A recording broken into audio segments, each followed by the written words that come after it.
Tendance Magazine, Espoir de Kin, artiste Limbia Kador. Merci Namkolosi, Alain Dele. Nouvelle Tendance TV. Alain Dele, The King is back. Yo bon Espoir de Kin. Pour s'abonner. On nous appelle mesdames, messieurs de partout où vous nous suivez. Vous êtes branchés sur Nouvelle Tendance Télévision. Culture d'excellence au rendez-vous. Partout où vous êtes, nous vous aimons. Abonnez-vous encore davantage sur Nouvelle Tendance Télévision. Nous disons un grand merci à vous qui êtes branchés et nous vous transmettons les salutations de la part de toute la grande équipe qui nous accompagne.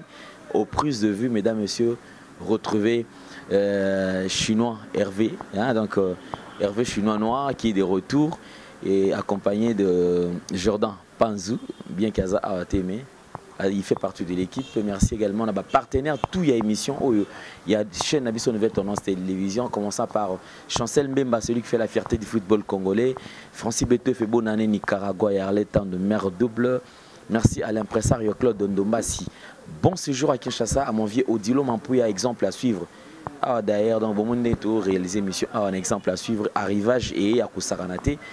Pièce maîtresse, mon vieux Tigana Zorete, Ama Gisèle, la pièce Mbote. Est-ce que vous avez biso Taboufa tout top modèle, la Boussanioté. Merci na bande koutou vous avez belé Maloris la congolaise Malolo. Véritablement femme d'affaires Chouchou Natati la Nabosani Yoté. Mesdames, messieurs, tout ce que vous devez retenir. Enfin, nous avons beaucoup attendu, mais enfin, l'artiste musicien Henri Matushima qui va lancer un clip déjà, donc le clip promotionnel, une chanson où il a immortalisé le vieux Didi Kinwani, boss éternel. Besoin clip wana, tu réalisant et ça là mais la panthère on a pas condition et bien. Alors nous le souhaitons encore bonne chance pour na Marambutu Yasika Oyo parce qu'album on va te le payer moi trop et oumeli. Mais je vous assure que dans peu de temps album ezokota la banda kunyon surtout et surtout ça sera disponible sur toutes les plateformes. C'est-à-dire place sur Tekara Bokozo yango et les cas comme Ezala Kaka. Alors mesdames et messieurs sur ce plateau Nazoya Mbelabino invité avec qui on aura à faire quand même l'échange où ils allaient entretien de Solana. Et vous savez depuis un certain temps la musique congolaise souffre d'une carence. Il y a Batou Bazaka vrai. C'est-à-dire la musique congolaise tout le monde est grand, tout le monde est fort, tout le monde a super. Mututu azala rane kaka danger. Mais ce que l'union kendo ça la pena au palpe au kota pena na fin fond tu verras que mutu na zolo babongo aza vrete azoko ça na kaka bongo. Mais lelo toyamba parmi ba oyo lelo ceux qui font marcher la musique congolaise. Quelque part wa kondana bango ba bi que no bango ni bazo bomandule ermo peso kepe otali pe o mona pe ke bazo sala pe effort à ce que musique ango et bana kokota batuba yo kapé musique ango na ba bisika oyo zalaka ba lieu to ba site il y a ambiance. Alors nous avons le plaisir de recevoir pour la toute première fois DJ Pablo Ngwasuma. Yekanga maraga Pablo Ngwasuma. Mais je me pose la question, DJ Pablo, bonjour. Oui, bonjour mon frère. Bon, santé, très à l'aise. Oui, question maman en tête. Les jours où tu continues à immortaliser, tu changer les sous. Attends, la question, non? En habité, c'est que c'est qu'il a changé ma mousse. Bien sûr, fidélité. 8 ans déjà. 8 ans. 8 ans déjà. Je suis encore jeune. Mingi génération nanga ville ndenge dozana akili le bazin un peu moi hasard. Mais je suis vraiment un exemple à suivre. Hein. J'ai dit ça vrai peu tout baranga ngo et na yebi 8 ans. 2010, 2018 et je suis encore là. Je suis fidèle à mon patron, je suis fidèle à mon boulot. Comprends? Donc suivre-moi là. Ceux qui n'ont pas dit non, Lélo en tout cas, on a habité. À moi, qui dit que je suis manager, je suis bien sûr. Alors, DJ Pablo, par rapport à la fidélité, parce qu'en parlant de Ngwasuma, tu as déjà 10 ans depuis Ngwasuma, tu as dit Nini d'abord ils ont la base na yo, ils ont la fidélité, ils ont toujours attaché na Ngwasuma. Parce que c'est vrai généralement bino ils ont la kakaso ija qui na kanye na centre-ville comme déjà fan di ah na osala na pema solo mususu. Mais yo toujours fidèle na Ngwasuma, ils ont mis pour nous. Bon, ezaka de un alingana boulot nanga. patron n'a pas pesanga confiance, a pesanga vraiment confiance pour être aussi ni en 2010. À Baganga, l'engagement qu'on a montré de quoi je suis capable. En 2010, avec ça on a montré de quoi je suis capable. Et voilà. Mais en parlant, il y a carrière Nayoto, il y a le 8 ans d'expérience dans Ngwasuma. Moment nini opina etikato ekanga et captiva attention na yo. So fan di à moment où na kotikala jamais kobosa nango. En restant to na nengo sala kana Ngwasuma wana. Moment nini pina yo so fan di tes moments franchement na kotikala kobosa nango te eza moment. En tout cas ba moment eza ebele pour na sali ba événement tellement ebele mais on a 8 ans déjà. Donc tout est ça na ba mauvais na ba bon tout est ça ba moi moko oyo tikalanga mutu ke no ba moi mo na passa que ska moko boena mabena malamu oyo tikalanga mutu donc ça teke moi moko o nde yango te déjà carrière nanga tindenge na le kango bo tindenge na osala yango boye sika moko en tout cas ba bon moment pour nanga nde yango et fierté nanga yango. Merci DJ Pablo. Mesdames, Messieurs, et mon nom vivant, un grand merci à mon vieux Eva Moirina Autriche et puis bon rétablissement parce que le col a déjà quand même étape en Aéleki. Nzamba Peso Sumakasi, Ozonga Pena en forme. Et puis au salab ce plaisir, tout le monde qui ça awa. Alors, DJ Pablo, tout est-ce qu'on a marre parce que depuis un temps, on vous acquise que Binon va te bobo ma musique congolaise. Beaucoup ma so bozium so machine boye. Depuis DJ Pablo Bandai au BT la Batuka, Kabapi Square, Banani, Banane, les étrangers. Mais na tout y a ba Congolais au monde à sature quelques Congolais à compter. Et puis ça se passe dans moins de temps. Alors que tu en as besoin de vivre ces années-là. C'est-à-dire belle époque, et aujourd'hui on vous accuse que bien on est batou, vous a parmi batou oyo, vous faire chiter musique congolaise. Réponse. En tout cas, à propos du dossier oyo, alingana no ata Michel Moko oalo oyo ana monate mo ni lo ka ba rimela ke Michel Moko oalo ba langage wana ke non ba DJ oui et quelque part ba cause en a raison mais nga na bande nanga na elle nanga il y a déjà un aboka nga Michel Nyusa Congo baboka nga bango tout pour nazaka direct et honnête déjà oyo ça la DJ Pablo Ngwasuma c'est d'abord la musique congolaise. Michel Mokote a contredit nga. Je jure, Michel Mokote na Congo a contredit nga. À moi que Michel Biso o musuba ba complexé. Lelo en tout cas, eza ko sala promotion ya e bote musuté pour nga za Ngwasuma. Au moins toza au moins deux boîtes na Congo. O toza wana pour la musique congolaise. Donc ce que natangi Ngwasuma o mususu batu ba yebi ba Michel ba yebi. Ngwasuma nazana au moins 70 ou 80% musique congolaise. Il vient nango dioma pour yebi. Tigana Zureta yebi. Wana bokilo nanga. Nazana 80% ya musique congolaise nde sala DJ Pablo Ngwasuma nde salanga. Nde salanga. Ba homme to banana bango même série 2010 to banne bango ville wana tellement que baza trop de ndenge to ba to nga benga ngo bongo trop de UPA. Msuba kumbe faza ici là. Msuba kumbe faza ici là. Mais bazaka ba DJ. Toza deux boîtes na Congo. Oyo eza vraiment que non la musique congolaise oyo kango siko ngashiko oyo pesanga suba encore plus parce que nous avons en mise à jour. Nous avons la musique congolaise à Nenga Sika. La Nenga Sika. Comprends? Particularité. Donc la musique congolaise mais Nenga Sika. Il y a des gens dans la discothèque, na Dembele pas Michel Moko Nenge, ma boîte monsieur Salaga Nenge, mon pandi monsieur Salaga. O Dembele pas Michel Moko beta ka été. Nga beta ka bango nyoso. Problème nanga za musique congolaise biso, yo Michel biso sala bonne musique. Zaka de soko bête musique non mon pas ko na boîte ya mamsusu. Quand tu joues la bonne musique, non bête na o pesa nga mongo te pour aller ka bongo Michel Moko te. Na zoka bongo pas Michel Moko te. Michel Mokote haute na le kaka chaque fin te. Michel Mokote. Mais na zawana reconnaissance na bango ka ne babwa ka nga mabanga o ata lali pongi au mona Igo de la forêt boke li bango la oyebité. olamuki boye ah wera bwaki yo olamuki affaire bwaki yo olamuki affaire presse bwaki yo olamuki boye récompense na bango oyo po bayebi bayaka bata bango bayaka bayebi.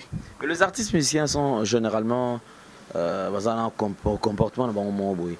Et du fait que yo le bela qui non au gérard artiste est belé, c'est-à-dire que au beti oyo pour au moins on consommer 80% na yo ana ou déjà yo mo mi PCA mais en parlant des comportements des artistes musiciens au sala neni pour gérer bango parce que les artistes musiciens mingi ngale kutuna boîte Pablo na utabeti ngate na nyatie bouton yekutu Pablo aninga sangi ayibinga singa na bandandule yazala ka ba DJ combien basila ni yosko sala nini pour écrire le problème parce que yo jusque là nan toyebi le bien na kombote que DJ Pablo mutu ya kingani pour toyebi qu'il y a de DJ na artiste musicien na oui si ko ngande loko na boya et loko vraiment sala nini pour au gérer ba ngwasuma déjà eza lelo na Congo ngwasuma eza référence bana poto qui n'est partout ngwasuma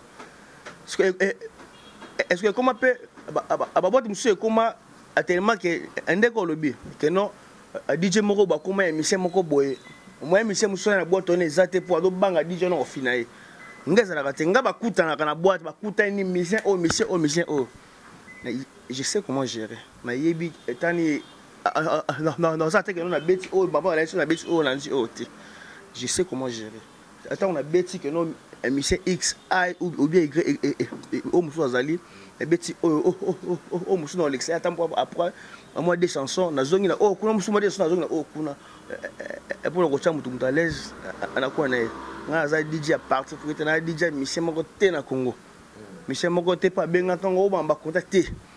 C'est un coup on peut déjà. On a zolo baka pour amuser la galerie ou peut-être pour devant caméra ou bien aux zolo babena aux autres. Non, na zolo ba vraiment un coup quoi amico té. Je dis ce qui est vrai. Je suis pas un complexe, je dis ce qui est vrai. Na solo rana Michel tout ça rankin sans Michel Mokoto ba pas et pas blona. Soka lobby c'est que yenda mutama bi. C'est ka koshi. Ba Michel biso ba comment ba boîte oyo kutu bon à propos balanga so baloba que non ba DJ o komona na bangwa suma esika o ba betaka bango o komona ba ka rare mo mona ba to ke na boîte mususu o que non ba ko beta em suma moko tumi balé soka ba moni présence na ye mais a kolongwa kuna ke asali ba folie kuna ba ko beta em suma de so soki ka ba moni ye. Pour bêter, il faut à 4 à 5 heures. Pour pouvoir bêter, la boîte va UPA, na Kisasa, la ville, on a tout baby qui n'a pas boîte on est ba UPA. Kuno Oyoka Bana, bon, oui. Et les bannis, n'a pas s'arrêter, yébani. Et bon, mais au moins la mission par rapport à complexe. Quand il est ce que vous avez dit, et tu as dit, Betty Bango, la 4 à 5 heures, la télévision, DJ, mais elle va bosser et zapper la place de Bango, qui nous a attaqué à Betty, elle se pas hier aux autres. Elle est très à l'aise. On prend DJ, à Kaki, à ça comme ça, mais là précisément. Alanga Joana avec Michel va DJ en tout cas Michel Moko ato omso au kutane attends le peke nga ka to banoti. Merci DJ Pablo. Je sais que dans tout ça ce que moi tout ça ce que polélé parce que musique congolaise ils ont souffrir et puis les artistes musiciens bah au ça peu moins trop. Alors, le couple à peut rappeler parmi ceux qui gèrent le centre-ville, parce que centre-ville, tout à la claire. Dans le centre-ville, pour musiciens, ils vont consommer dans le centre-ville, les à la moi genre. Par rapport à la cité. Il y a des gens tant on fait dans la machine, on fait dans le bureau, DJ Pablo va nous bétamer. Mais voici mon swag. Ça dit dans mon swag, il se trouve à la Tanakine. Ça dit tout risqué, tout risqué. Surtout que ça s'assure qu'on a dans la kin, c'est que tu risques quoi. Tu risques de maintenant ma solo. Exemple à suivre, chez Odilo Mampouya. Désormais, Kin Mobimba, Lubumbashi, Congo Mobatola ta Ao. C'est à Kassavou, direction Gambela, avenue Opala 24. Il n'y a pas meilleur que ça, mon frère. Boutique, exemple à suivre chez Odilon Mampouya. Toi, on a porté un kini. Vous posez un homme dans une norme. Exemple à suivre. Simple comme bonjour. Donc, on est place ma solé fandi. On est sur le molata. On est sur le mot à la chic. Sur le mot à la élégant. Le mot à la tendance. On a soyé. Et ça, c'est un exemple à suivre quoi. Chez Odilon Mampouya. Il y a Rachel Fantaisie. Bango Kassan bien, donc à Odilon Mampouya. Claudie, Ouais. exemple à suivre. C'est encore possible. Potona Kisasa. Potona Kisasa. C'est encore possible quoi. Bah, voix tu t'as dit. Potona Kata Bankinini. Deux fois tu dit. Le mois. Musique. On gérer Suko ambiance dans centre-ville. Qui est cet artiste au Basenga Kayo Mingi Mingi que DJ Pablo Zongi c'est la biso tout c'est la biso Kingani artiste ni déjà na bandela langage nanga o nazaka DJ musicien mon côté zora monga musicien mon côté mais tokita tomata sans flatterie sans nini tokita tomata les rois ya musique à Congo c'est Koffi Olomide moi na bakango ouvertement. C'est Koffi Olomide. C'est Koffi Olomide. Je dis c'est vrai. Naza petit, il y a vieux tout, il y a musicien. Naza massa, il y a musicien tout. Il y a massa, il y a musicien tout. Naza grand frère, il y a musicien, tout. On point. Donc Naza massa, il y a petit, un petit, il y a vieux, il y a musicien tout. Je dis ça vrai. À ça, c'est un peu ça rabat tout moi. Exemple, on a pour. Abato moi na boîte ba osenga yo apostologie ba osenga Stéphie ba kuku ba diva kutu ba Gino n'en parle pas bah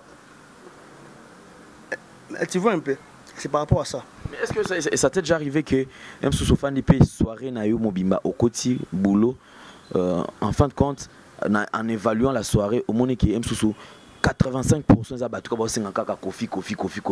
Ça sent pourtant que bateau ba l'Mbappé. Na kati ya soirée né aux alakana. Qui au moins pas que non depuis aux alakana bateau aux c'est un Koffi. Ça veut dire que Koffi a su une majorité à soirée mobimba. Et ça là va appeler. En tout cas, écoutez nanga tellement qu'il na ba fan de ba mission biso, hein, o ba comprendre que nangwa suma au moins te mélanger ba nyoso. Et ça comme moi na soirée mongo boye bateau ni osengo ba musique ya wera ya Hugues de la Forêt un peu sembo de Sikali ozoidete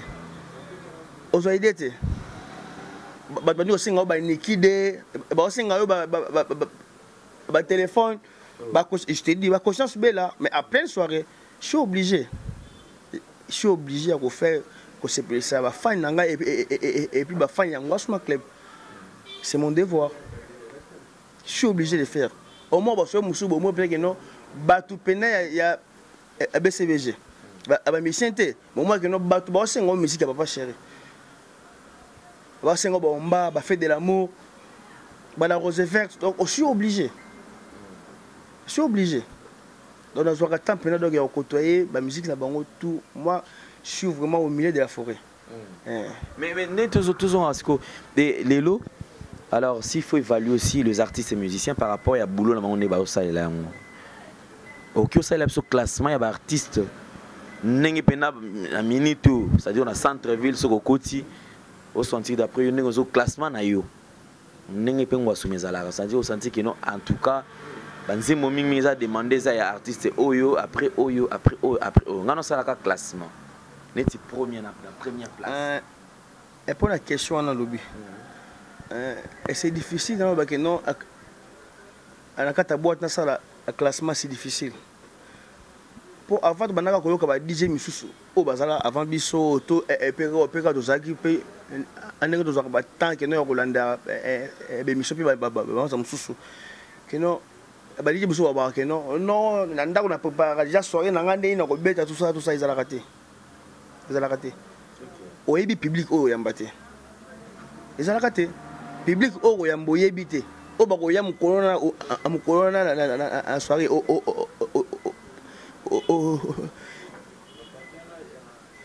oyebi te okomona soirée moko boye bavie baye parce que soki opréparaki kiyupi ye na yo obete mo kiyupi ye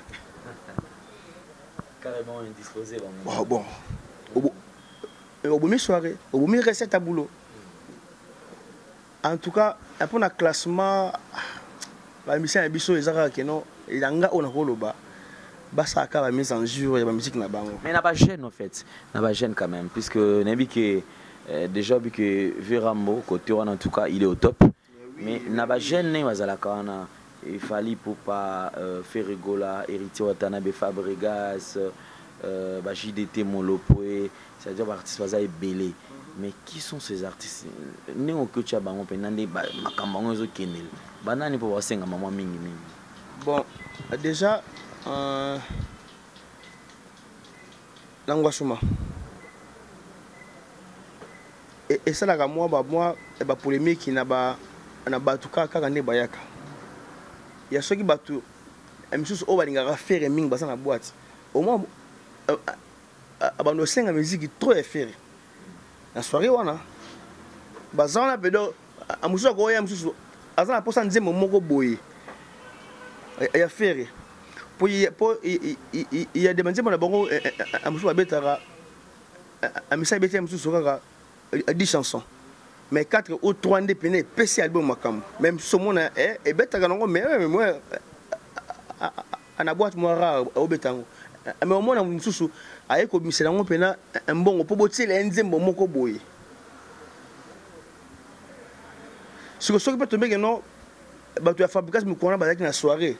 Bako déranger trop que non obetaka minka bango soki pe robino ndenge moko soki pe ya héritier ndenge moko donc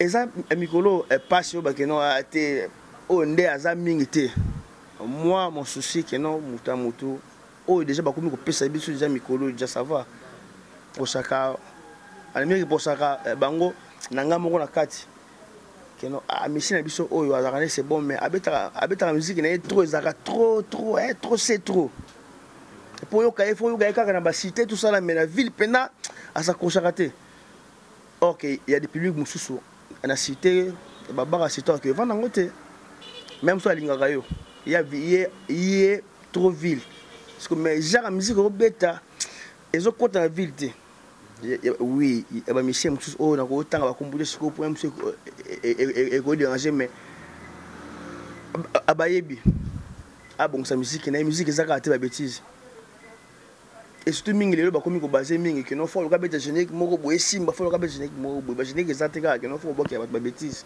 tout ça là non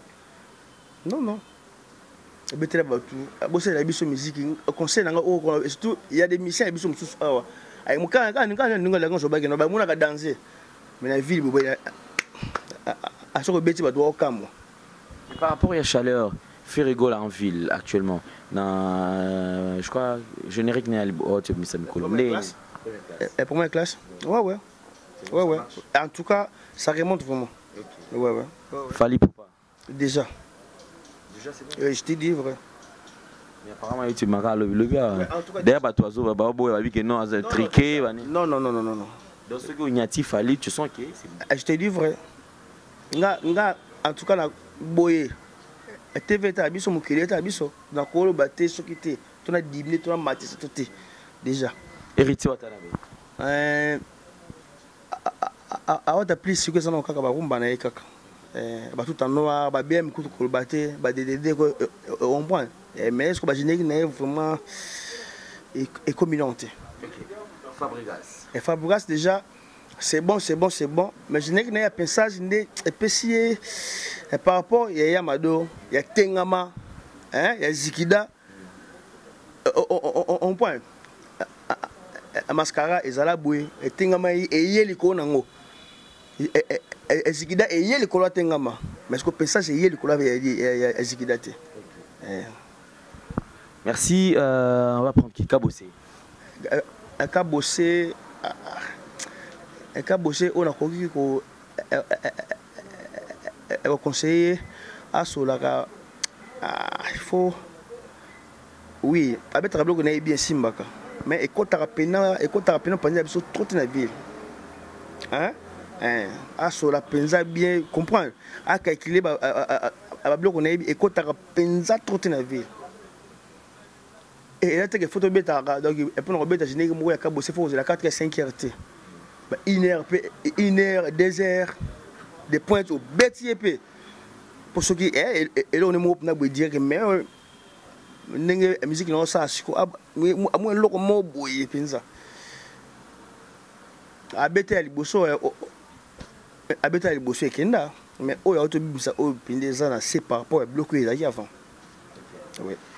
Merci beaucoup DJ Pablo. Je crois mesdames et messieurs nous sommes arrivés pratiquement à la fin. C'était tout simplement on avait besoin tous de la même couleur par rapport à Centreville, tout ce qui se passe dans la boîte parce que ce sont eux qui gèrent l'ambiance en niveau Centreville. Alors, artiste et musicien, peu moins vérité, ça la moi passe.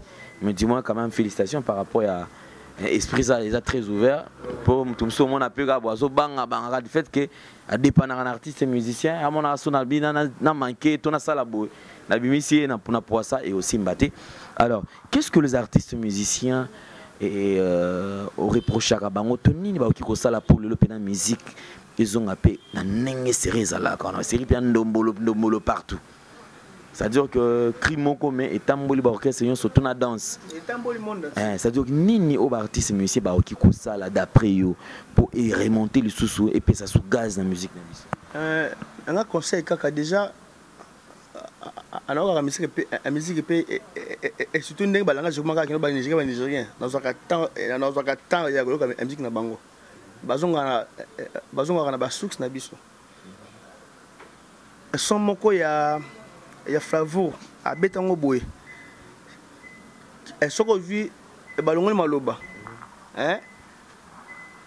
même générique n'a divisé par des Guillaume na pepe calé même générique même musique abeta surtout hier et surtout hier pena muta akundola ka penza musique na biso ju sonné moko boy so abeta ka ça na show SOS Azaiko te kanga yo même générique mais attention à mise en jour donc abetson ko ndenga lelo ba mission nga conseil o un peu ça ici na bandila kango de mission tout ya banga ba mission biso ba revoir ba donner ba bête biso musique ya lelo musique est changé musique est changé ba bête biso musique ya lelo ya mise en jour ya lelo o bat ba linga ezaka te que faut en anglais auto en français to ni mais quand na langue na biso o écoute déjà makambo ka yango basa yango ka mise en jour basa ba commencer ba clip ba qualité c'est tout bonne musique kaka. Merci beaucoup DJ Pablo Ngwasuma. Mesdames et messieurs nous sommes arrivés pratiquement à la fin. Encore une fois de plus félicitations à Franck Stemay donc qui venait encore d'honorer son engagement. Merci Namaramutu ezala bien tout comme na biso na suka DJ Pablo nabi ke bino pena ba artiste musicien biso to komaka ndemo mutu na liste na batu na so pe boy ki pete sala pe moi bien na obana pesi na no mère palin moi ngai mama bana yo banga no na banga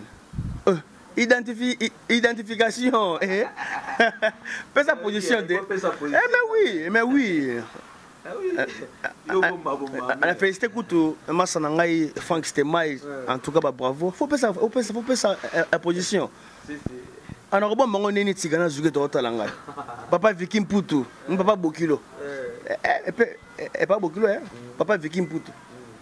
Père, madame Nanga, la Pessi, moi, Nangai, mère à Palais.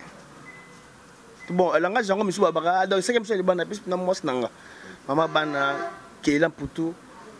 Cindy donc a pêché mbote na pêché moi na ngai à Marvin mbote na pêché Junior Mundele mbote a pêché Siko Kelly Alain Zulu Kabouikou na pêché abamnaza ba massa tellement ébélé na pêché Rigel médecine noire na pêché mbote kuniseka ali na pêché bureau mon tour yé pour pina donc yé ngapo zonga foye Emmanuel petit tanga palin na pêché Emmanuel na pêché Igor Bama na pesi patron nanga PDG Eric Ngwasuma na pesi mbote sika na pesi gérant nanga Jean-Paul na pesi bango mbote ba masa to boulot na pesi ba tout balinga nga na ba ope balinga nga te pesi bango boulot toujours des pieds sur terre positivité toujours donc des masters fils du pouvoir.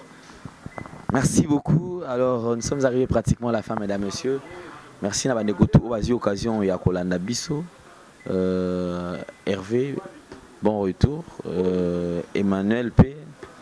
Et puis Mbote Nayo. Mon vieux Odilo Mampouy, exemple à suivre. Boutique, exemple à suivre. Ah ouais. Sur Opala 24, voilà. Opala 24, juste sur Gambela. Boyo Ana Poto Penezana Kisasa Awa. Donc vous allez vous retrouver par rapport à l'accoutrement qui te repose à la bien. Merci Nabande Koto Balandarabiso. En tout cas, Banani on a bossani, je pense que la bossani mototé. Ah, on est dans les soum. Il y a Gianni Sita, les tout puissants, Bangamitur depuis Suisse-Hollande. On a papa. Donc merci beaucoup Nanyo Store Sala pour Nabiso. Vous abonnez encore sur Nouvelle Tendance Télévision, Culture d'Excellence au rendez-vous. Vous allez ébélé. Glodia Kina, Mbote Belé, Nolita Moulessage. PCP Mote, il était à Kinshasa, mais tout ça il était en Koutanate. Il y a Zanakin, Liban et après bon. Pas de problème. Puis c'est surtout Mote, Iskabola, Nabiso. Vous s'abonnez toujours à Awa, parce que Awa, polémique, ils en ont pédaté. Enfin, la chronique musicale devient intelligente. Mesdames, messieurs, portez-vous bien. Que cette émission soit avec vous. Au revoir. Tendance Magazine, Espoir des Kin, artiste, les Biakador. Merci Namkolosi, Alain Dele. Nouvelle Tendance TV. Alain Dele, the King is back. Yobongona Espoir des Kin. Faut s'abonner.